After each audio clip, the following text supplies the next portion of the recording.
Saturday morning, time for the Experts program. Luis Alvarez is our tech expert, CEO of the Alvarez Technology Group. Luis, welcome back to the program. Thank you, Mark. How are you today? Doing okay. A little bit of a cold, as you can tell, but keeping my fingers crossed I'll get through this thing in the next couple of days here. It's going around. I had one, Ronnie had one, and a lot of my friends have gotten it. So we're back to that. Yeah, I spent a few days, I think I got a little overexposed to some of this cold weather we had, and I spent a few days out on Cannery Row, out working on a radio tower where where that tower is right out on the water. Mm-hmm. Yep. And just totally exposed to the weather out there. And in fact, Thursday I was out there doing some work. It was in the morning and the tide was in. It took me 2 hours to do about a 20-minute job because I had to keep jumping up on a concrete platform like every couple minutes to avoid the surf as it came in.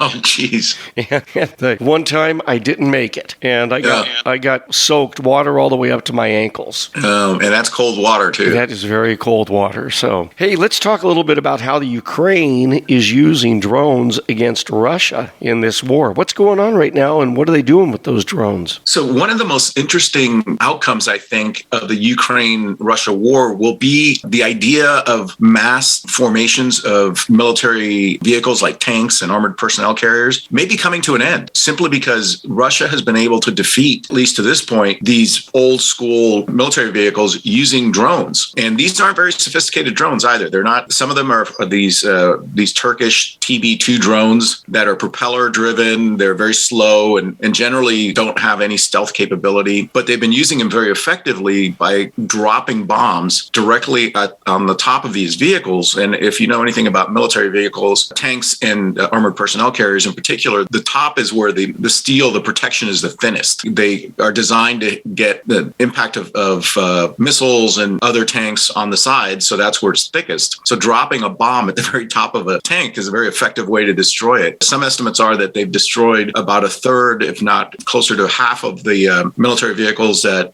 Russia put into Ukraine simply by using drones, and using drones as well for surveillance. So they've been able to use commercial drones. These are things that you and I can buy from Amazon or eBay or at the local store that transmits up to a mile away, so they can hover over a formation, for example, or over a forest where Russian forces are trying to hide, and then target artillery by using the camera on the drone to find these vehicles. So that brings into question, why are you going to spend millions of dollars building tanks when, and in some cases billions of dollars, when they can be taken out so effectively by a swarm of very inexpensive drones? So I think that's going to take military planners a while and cause them to pause and say, well, maybe we need to rethink the whole idea of warfare. Yeah, because if this very expensive equipment can be basically facilitated or destroyed by a $200 drone, it really makes you reassess what you're doing. Yeah, and now the Ukrainians are receiving the Switchblade drones that we are providing them. And these are battlefield drones. They're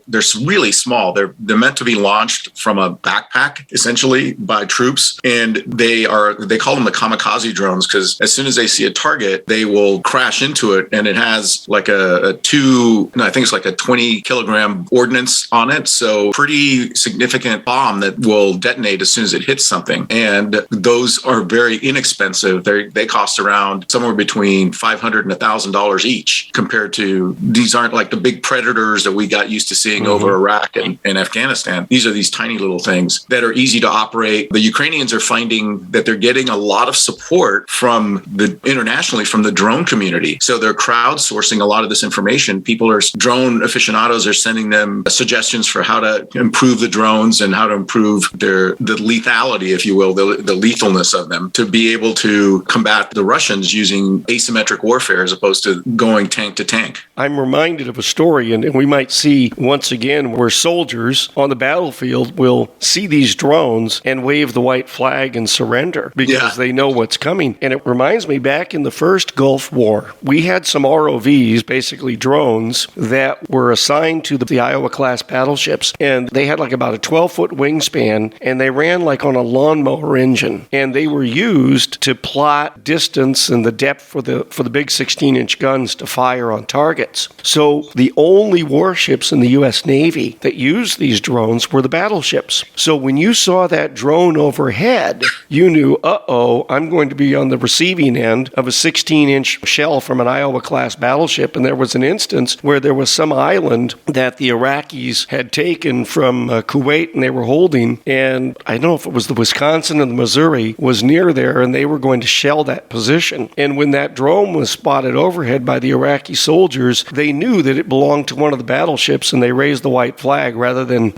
rather than be on the receiving end of 16-inch shells. I think the whole idea of the drones and using robotic technology in warfare is going to be one of the big takeaways from this dreadful situation in Europe. I think both sides are going to start to think about how do we use these kind of munitions rather than building more $300 million airplanes to virtually do the same thing. It's a new form of asymmetric warfare. Absolutely. Hey, one last thing on online scams. This week, I received 2 emails purportedly from Amazon saying that the new computer system I ordered was paid for and on its way, but supposedly it was bought by my account and going to some guy in Rochester, New York. Even had his name and address where it was being delivered. I said, wait a minute, I haven't bought anything. I went on, checked my Amazon account, no purchase like that. And then I checked my bank accounts on my various cards and no big withdrawals. We're talking about a $6,000 computer system. Boy, that's an expensive computer system. Yeah. And I thought, this must be the latest scam, is that somebody is using Amazon logos, sending these things out with an 800 number to verify this purchase, call this number. And when I looked at it, first thing I did was I called my bank to make sure there hadn't been any unauthorized movement on my accounts. And then secondly, I looked at that and I said, no, I'm not going to call that number because I will bet you that this is a scam. It's not Amazon, but it's someone purporting to be Amazon. And they're going to want me to verify my credit card information. Yep, exactly. I just deleted those. Was that the right thing to do? Absolutely. You took all the right steps. If you get something that doesn't look right,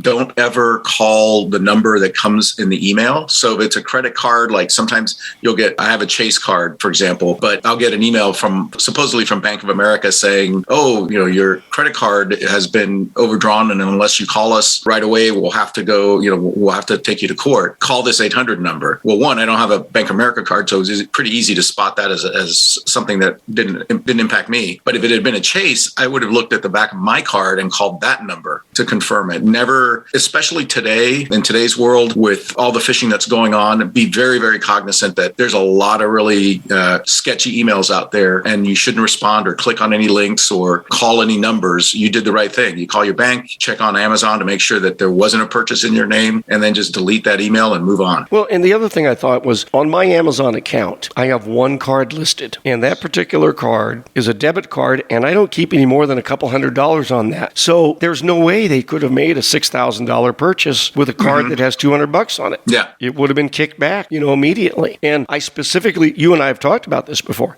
I've specifically done that in the case that if that number was ever stolen, they may get some money, but they're just going to get a very tiny amount of money, and they're not going to get access to anything else. Yeah, and that's a smart way to do business, because that way you're limiting your exposure and you're making it less likely that you're going to be victimized. Hey, Louis, thank you so much for the information today, and we'll chat again on Monday. And our Monday chat, let our listeners know what we're talking about on Monday. Yeah, we're going to be talking about an antivirus firm that's based out of Moscow that the federal government in the U.S. is talking about sanctioning and what the impact could be for them. That's Monday morning, beginning in the 8 o'clock hour, our expert segment with Louis Alvarez, CEO of the Alvarez Technology Group. Online, alvareztg.com, at AlvarezTG, the Twitter handle, and Louis, the toll-free number for the I-Team. Give us a call at 866-78-I-Team. That's 866-784-8326.